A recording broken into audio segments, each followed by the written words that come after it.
Nabashimiye abaduteza amatwi kuri Uwezo Radio mu kiganiro Menya gitambuka buri wa kabiri guhera saa 9 kugeza saa 10 hamwe nanjye Muhire Simon Pierre aho tuganira ku bikorwa bitandukanye ndetse tubagezaho amakuru atandukanye aho turebera hamwe cyane cyane twibanda ku burenganzira bw'abantu bafite ubumuga. Nkuko rero nari nabibabwiye uyu munsi turi kumwe n'umutumirwa ugiye gutangira atwibwira atubwire uwari we amazina ye icyakora ndetse atubwire n'inshingano nyirizina afite kugeza uyu munsi. Hanyuma turagenda tuganira ku bikorwa bitandukanye. Tuguhaye ikaze, watangira wibwira abaduteza amatwi. Murakoze. Amazina ni Faustin Minyimana. Mimo nkora ya buri munsi ndi umwarimu. Yego. Abantu muze ko n'amajyugo y'atumuga mu karere ka Musanze. Arakoze cyane Faustin akaba ari umuhuza bikorwa w'inama y'igihugu y'abantu bafite ubumuga mu karere ka Musanze. Mudusanze mu kiganiro twagiranaga n'abaduteza amatwi aho uyu munsi twaganiraga ku munsi mpuzamahanga wahariwe abantu bafite ubumuga uba buri tariki ya 3 z'ukwa 12. Twagira ngo dutangire tukubaza wowe nk'umuhuza bikorwa w'inama y'igihugu y'abantu bafite ubumuga mu karere ka Musanze, niki ubona kimajije kugerwaho? Nibiye bikorwa wavuga uti turishimira ko ibi byagezweho mwiyubahirizwa ry'uburenganzira bw'abantu bafite ubumuga muri rusange, ariko uraza no gukomoza ku burenganzira bw'abana n'urubyiruko bafite ubumuga muri rusange mu karere ka Musanze? Murakoze. Urebye imyaka yashize abantu bafite ubumuga ntabwo bitabwagaho, usanga bamwe babaheza umuryango nyarwanda ndetse na famiye zimwe zimuvukamo zikaguha akato. Ariko turashima leta y'u Rwanda y'ubwiyunge aho igejeje abantu bafite ubumuga ni ahantu hashimishije cyane kuba yahanira uburenganzira bw'abafite ubumuga, ikabakora iyo ngiyo mu byaro mu muryango yabahezaga abashaka mu bimuga bishyize ahagaragara. Tukaba twagishimira leta y'abanyarwanda harimo kujya ku mashuri kwitabira gahunda za leta tukiga tukabona bamwe akazi ababashyiriye kugera mu ishuri, tukagira uburenganzira bwo kuba mu miryango yacu, uburenganzira bwo kubaho, kujya ku ishuri, kugira ubuvuzi, tukagira ndetse na leta kagiye dushyira amategeko aturengera nk'uko leta y'u Rwanda yasinye kayeme kuyasinya kugira yubahirize amategeko menshi atandukanye yajyana afite ubumuga. Tutabishimira leta y'u Rwanda. Yego komeza. Nko mu karere ka Musanze rero cyane twishima ko twateje imbere imikino afite ubumuga, ko ni ikintu kimwe cy'ingenzi gituma abantu bafite ubumuga baje ahagaragara bikava mu kwigunga bakajya ahagaragara bikaba ndetse ko siporo ni ubuzima bwa buri munsi. Ikindi aho ngaho noneho abagize umwuga bikaba byubakira ubushobozi bwo kubaho ndetse no gutunga imiryango yabo imiryango nyarwanda. Ni byinshi cyane utubwiye byagezweho ku mibereho y'abantu bafite ubumuga. Uvuze mu buvuzi, uvuga mu myigire, uvuga mu mikino. Ese iyo ureba nk'abantu bafite ubumuga mu kugera kuri gahunda za leta, hanga ndavuga gahunda zo kuzamura imibereho y'abaturarwanda muri rusange, ubona bafite ubumuga bazibonamo gute nkawe uri mu nama njyanama y'akarere ka Musanze? Murakoze. Gahunda za leta muri rusange natumuga ntabwo bazitabira neza. Tureba ku mpari ibiri, hari ubwacu afite ubumuga ntabwo tuzitabira uko bikwiriye. Ku ruhande rwa leta hari abantu baba mu nzego z'ibanze usanga batayibumva neza banafite ubumuga, wajya kumusaba serivisi ugasanga ntabyumva neza, mbese akaba atumva ko umuntu ufite ubumuga ari serivisi akeneye, ari guhabwa ibi ngibi ari uburenganzira bwe. So kumva ko kuba kugiye aguhaye serivisi ari ubufasha aguhaye kandi ari inshingano ze cyane uburenganzira bwawe buharanira. Twaje ko bafite ubumuga igihe usanga hano ubumuga bwo gutumva, cyangwa kutabona, cyangwa kutavuga, bahora n'imbogamizi zitandukanye kugira ku serivisi zitandukanye. Urugero nibagiye hari inyubako zidafite inzira zifite ubumuga zimwe na zimwe za kera zitarashyirwaho inzira. Ikindi ni ukuba ahantu hatangirwa serivisi zitandukanye kwa muganga, mu bitaro, mu mashuri, usanga abantu bahakora batazi ururimi rw'amarenga, ugasanga abantu batumva kutavuga no kutumva kugira ngo izo serivisi zitandukanye batazibona neza. Ubwo nayo kumwe bakari imbogamizi zitandukanye. Ikindi ni ukuba dutuye mu misozi, ahantu h'imisozi ihanamye, urumva abantu ubumuga bw'ingingo ukuma kugira ngo ahantu hatangirwa amaserivisi byagiye bigorana, kuko usanga ahantu hatari serivisi mu misozi cyangwa kuhagera biragoranye. Ikindi ni ibintu bya transport usanga imodoka ntabwo zifite ahantu hagenewe afite ubumuga. Hagiye usanga umuntu ufite transport ye akabona kugushyiramo uratwaye imyanya ibiri, undi ufite akagare abatereye usanga aragusiza, basanga ni imbogamizi. Urakoze cyane. Tubwiye imbogamizi nyinshi zitandukanye abantu bafite ubumuga bagihura nazo, ariko nanone wanakomoje ku bushake bwa leta, aho igikomeje gufasha abantu bafite ubumuga kugira ngo nabo bagerweho na serivisi. Ngira ngo mbibutse ko ikiganiro Nimenya gitambuka buri wa kabiri guhera saa 9 kugeza saa 10, aho uyu munsi twagiriwe amahirwe yo kuba turi kumwe n'umutumirwa, akaba ari Faustin uhagarariye inama y'igihugu y'abantu bafite ubumuga mu karere ka Musanze. Faustin, murakoze cyane.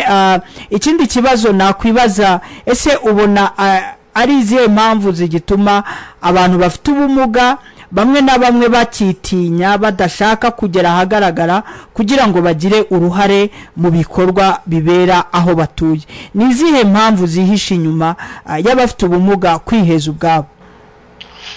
Impamvu akenshi usanga ari ukwitinya, ugasanga bamwe bashaka guharanira uburenganzira bwabo, ugasanga haba serivisi za leta, wenda ni muri inteko y'abaturage, ni umuganda, gahunda zo inama zisanzwe, usanga kandi ibyo bintu byose serivisi zitangirwa, ugasanga ngo baritabira gahunda za leta, mbese ntabwo barabyishyiramo neza ngo bazitabire, yumve ko nawe ari umuturage nk'abandi, serivisi nawe zose zimugenewe. Niba hari serivisi igenewe abagore, yibonemo nk'umugore ufite ubumuga, niba ari urubyiruko yibonemo nk'urubyiruko ufite ubumuga. Ibyo bintu rero ntabwo barabishishikariza ngo babyishyiremo, mbese babyumve neza kugira nawe ahantu hose serivisi cyangwa haje amahirwe y'akazi ahatane, mbese afite icyo cyizere. Mbese ubwacu natwe abantu bagiye icyizere ngo kizamuke, akeneye ibintu by'amahugurwa kugira mbese tuzamwumve afite ubumuga nabo nyine biyumvemo ubushobozi. Ujya kugira utere imbere wumvamo ubushobozi, none ufasha n'amazi yabona ubushobozi ufite. Yego. Urakoze cyane. Ikindi nakubaza, iyo urebye ku bana bafite ubumuga cyane cyane, reka dore ku bana urubyiruko turaza nyuma, iyo urebye abana bafite ubumuga muri ako karere ka Musanze, nkaho uhagarariye inama y'igihugu y'abantu bafite ubumuga muri rusange, ubona abana bafite ubumuga babayeho bate, uhereye mu miryango, mu muryango mugari ndetse no mu zindi nzego? Ubona abana bafite ubumuga babayeho bate? Ni ibihe byiza bibageraho? Ni izihe mbogamizi ubona abana bafite ubumuga bahura nazo? Murakoze. Abana bafite ubumuga tubashishikariza ababyeyi bafite abo bana kubageza ku mashuri, bakagaragara nyine, noneho yajya ku ishuri imbogamizi zikaba ikigo, ariko umubyeyi yamujyanye ku ishuri. Uruhare rwa mbere tumaze twashishikariza abantu bafite abo bana kugeza abana bageze igihe cyo kwiga kujyana ku ishuri, kwegera amarerero. Ikindi tukashikaza imiryango ifite abo bana bafite ubumuga kutabaheza iyo ngiyo, bakabashyira ahagaragara, bakaba uburenganzira nk'ubw'abandi, bakabavuza. Ko kera asanga akenshi umuntu afite abana nka 5, harimo ufite ubumuga wa 6, ugasanga avuze afite abana 5, abantu ufite ubumuga nta mubare, yatanga mituweli nta mutangire. Ese ubu twavuga ko mu karere ka Musanze byacitse? Nta byacika, nta tabona 100%. Aho biba bikiri, usanga imiryango umwe y'ababyeyi nk'umwana ufite ubumuga itari yabyakira neza, ugasanga bamuheza mu bipangu, ntasohoka, nta hantu babizi uwo mwana akahari, ubwo kubaza amagambo zigihari. Ikindi imbogamizi zibaho cyane tuvuga ni imiryango ifite abana bafite ubumuga, igihe usanga bafite ubumuga bukomatanyije, ubumuga umaze igihe kirekire, ugasanga umubyeyi yamuvuye igihe kinini, yageraho akamera nk'urambiwe, ubushobozi bw'umuryango bukamushyiraho, ugasanga nawe umwana ateza ikibazo mu muryango, nyine atuma imiryango igira ubukene, ugasanga nabyo ni ikindi kibazo usanga imiryango ifite ubumuga ihura nayo. Ikindi ni amashuri, igihe usanga umwana akeneye amashuri yihariye, ugasanga umuryango ufite uwo mwana ntawe ufite ubushobozi bwo kwishyurira uwo mwana kugira ngo kwiga mu ishuri ryihariye, ugasanga akiri imbogamizi cyane ku bana afite ubumuga. Ukiri aho ngaho mise ntekereza nk'umuntu uri mu nama njyanama muhura n'abafatanyabikorwa b'akarere, ubona abafatanyabikorwa b'uturere cyangwa se b'akarere ka Musanze priorite cyangwa se uko bagena ibikorwa, ubona abana bafite ubumuga bitabwaho nko ku kigero cya kangahe ku ijana, nubwo nta bushakashatsi bwakozwe? Ese ubona abafatanyabikorwa bita ku bana bafite ubumuga muri rusange? Hano ntuze kuvuga imiryango y'abantu bafite ubumuga muri rusange, nubwo nayo wayikomozaho, ariko tubwire muri rusange abafatanyabikorwa b'akarere bita gute ku bana bafite ubumuga? Murakoze. Abafatanyabikorwa b'akarere mbere ndabashimiye, abakora mu serivisi z'abana cyangwa bita ku bana bafite ubumuga. Tuba dufite imiryango myinshi, harimo Uwezo, harimo Chance for Children, harimo indi miryango ikorana n'abana bafite ubumuga. Turayishimira kuko idufasha gukura abana mu byaro cyangwa mu miryango itishoboye, bamwe ikabishyura kubaha ubuvuzi, abandi ikabajyana ku mashuri, ariko ubushobozi bukiri bukeya, kuko naho usanga izo ONG nazo zidafite amafaranga menshi kuba yakemura ibibazo byose by'abana bafite ubumuga kugira ngo bajye ku mashuri cyangwa babashe kubona serivisi bakeneye, harimo kuvuzwa, kujya ku mashuri n'izindi serivisi zitandukanye abana bakeneye ko aba ari nyinshi. Ariko natuvuga ngo turacyari hasi cyane, urebye urugero turiho nubwo udashimishije, ariko birimo biza. Ndetse usibye n'iyo miryango n'akarere nako gashyiramo bije mu bushobozi gafite bukeya, kakareba aho gashoboye kakabajyana ku mashuri, kakabarihira mu bigo bitandukanye, harimo kubavuza, abandi bakiga. Ndumva nubwo inzira ikindenda, ariko turi mu rugendo rwiza. Urakoze cyane. Reka tugaruke kuri uyu munsi mpuzamahanga w'abantu bafite ubumuga. Iyo bavuze uyu munsi kuri wowe nka Faustin, ni iki gihita kiza mu mutwe wawe? Ese nibihe bikorwa muteganya uyu mwaka, cyane cyane uze kwibanda ku bikorwa bizagera mu miryango ifite abana bafite ubumuga? Murakoze. Nubishe uyu munsi ngiye untera ibyishimo cyane, kuko utuma nibuka ko leta yaduhaye agaciro, ndetse n'isi yose igashyiraho uwo munsi kugira ngo abantu bahure, bishime ibyo bagezeho, ndetse bitekerezeho, bahana ibitekerezo, bahana ubuhamya. Usanga ari umunsi mwiza cyane, usanga baduhurije ahantu hamwe ku mirenge, wenda ahubwo ari umunsi wenda ku karere hano bateguriye urabera, mu mirenge yose tukawizihiza. Usanga ari umunsi ari mwiza cyane. Wenda nubwo hano henshi usanga wenda ku bushobozi nabwo ari bukeya, basanga abantu bose bawizihije neza, wenda ngo babone akantu basobanurira ngo bishime, baganire neza. Ariko uwo munsi ku bwanjye usanga bamwe mutekerejeho ko n'u Rwanda barawemeye, ari umunsi mwiza cyane kandi umunsi w'agaciro, duha agaciro, tukawishimira cyane, kuko utuma duhura tukaganira, tukareba ibyagezweho, tukareba ibitaragerwaho, tukareba imbogamizi igihari. Bikaba rumaje ngo noneho ni iki duteganyiriza abana, cyangwa ko uwo munsi mukuru n'iki n'uruhare rw'abana tubateganyiriza. Ahangaha nari nshatse kubaza, n'uruhe ruhare abana bagira muri uyu munsi mpuzamahanga w'abantu bafite ubumuga mu nshingano zanyu cyangwa se mu bikorwa mutegura? n'uruhe ruhare rw'abana? Murakoze. Uruhare rw'abana nabwo rugomba kugaragaramo, nabo tukabatuma twakoreye ibyo birori, nabo bakaza twishimana nabo. Ndetse ndumva umwaka dushaka kujya twashaka, wenda dushaka n'ikintu twaha nk'abana impano kugira ngo bishime, tukareba n'ibindi bikorwa twakora. Dore ko icyo gihe mbere y'cyumweru tuba twagiye dukorera ibikorwa bitandukanye, iyo bafite ubumuga tukaba twakubakira, wenda bahari mu bushobozi tuba dufite, ibintu nk'ibyo. Tugira cya cyumweru tuma twakora cyumweru gitegura uwo munsi mukuru. Urakoze cyane. ngira ngo wigeze gukomoza uvuga uti urugendo ruracyari rurerure, hari byinshi bikibura, hari byinshi bigikenewe.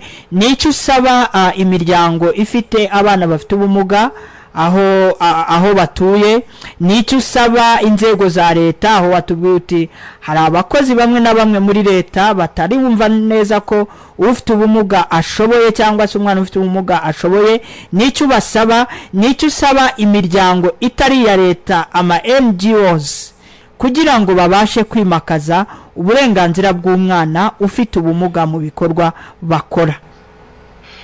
Murakoze. Nyemeye ku miryango ifite abo bana, nuko iyo miryango yafata abo bana ikabafata nk'abandi bana bafite ubumuga, ndetse n'umuryango nyarwanda na sosiyete nyarwanda nayo ikafata abo bana nk'abandi bana bafite ubumuga, ikabaha uburenganzira bwabo, ndetse aho ufite intege nkeya ikamufasha kugira ngo agere ku cyo ashoboye kugeraho. Ikintu cya nsaba imiryango ibafite cyangwa sosiyete nyarwanda. None cyo nsaba leta ni ukomeza kongerera imiryango, gushikariza imiryango ifite abo bana ikanabegera,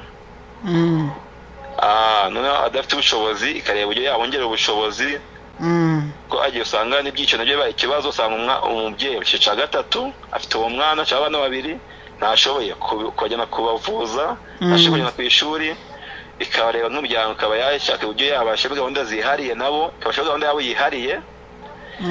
Mu gihe muri za VUP harimo gutanga akazi ku mihanda, cyangwa iyo miryango ababyeyi babo ikashaka kujya abashakira ibintu bakora kugira ngo babashe kwita kuri abo bana. Ibyo nsaba sosiyete nyarwanda, nicyo nsaba leta. Aho ikintu nasaba imiryango kinayisabira nayo ni kumanuka mu byaro, ikareba imiryango ifite abo bana, ikabegera, ikabahuriza hamwe, ikabaha amahugurwa ku burenganzira bw'abo bana bafite ubumuga, cyane cyane ikababaza ku bana. Imiryango yamara kuyihugura nayo igashaka uburyo yabongerera ubushobozi. Iyo mwongera ubushobozi cyane mu bitekerezo, nyuma yo kumenya n'ubushobozi mu mibereho, isanga n'imibereho mikeya. Urakoze cyane. Tugendeye kuri uyu mwaka aho bavuga bati transformative solution for inclusive development, aho bavuga bati ibisubizo mu iterambere bidaheza abantu bafite ubumuga. Ni nk'akahe gashya uyu munsi wavuga uti kabaye imibereho y'abantu bafite ubumuga yahinduka? Akantu kamwe gusa wumva gakozwe imibereho y'abantu bafite ubumuga yahinduka? Murakoze. Akantu numva kabayeho kwigisha umuntu ufite ubumuga bwafite bwose bakabasha ko yagera ku burezi. Akantu ibyo umuntu ageze ku burezi nibyo bigenda biza. Urakoze cyane, turagushimiye ku mwanya wanyu mwaduhaye. Nibutsa abari baduteze amatwi ko twari turi kumwe n'umutumirwa uhagarariye inama y'igihugu y'abantu bafite ubumuga mu karere ka Musanze, Faustin. Turagushimiye cyane ku mwanya wanyu, kandi tunabashimira ko mwatwemereye ko message mutambukije igihe icyo ari cyo cyose n'abandi bazakomeza kuyumva, ndetse tunabashimira ko muzita ku bana bafite ubumuga uyu mwaka, aho nabo bazatumirwa mu birori, reka mbyita ibirori, mu birori byo kwizihiza umunsi mpuzamahanga wahariwe abantu bafite ubumuga. Turabashimiye rero, kandi tubifuriza ishya n'ihirwe mu mirimo mukomeje gukora, kandi tubaragiza na Nyagasani. Imana ibaha umugisha. Ikiganiro nimenya gitambuka buri wa kabiri guhera saa 9 kugeza saa 10, hamwe nanjye Muhire Simon Pierre kuri uwezoradio.com. Ndabashimiye. Murakoze cyane. Menya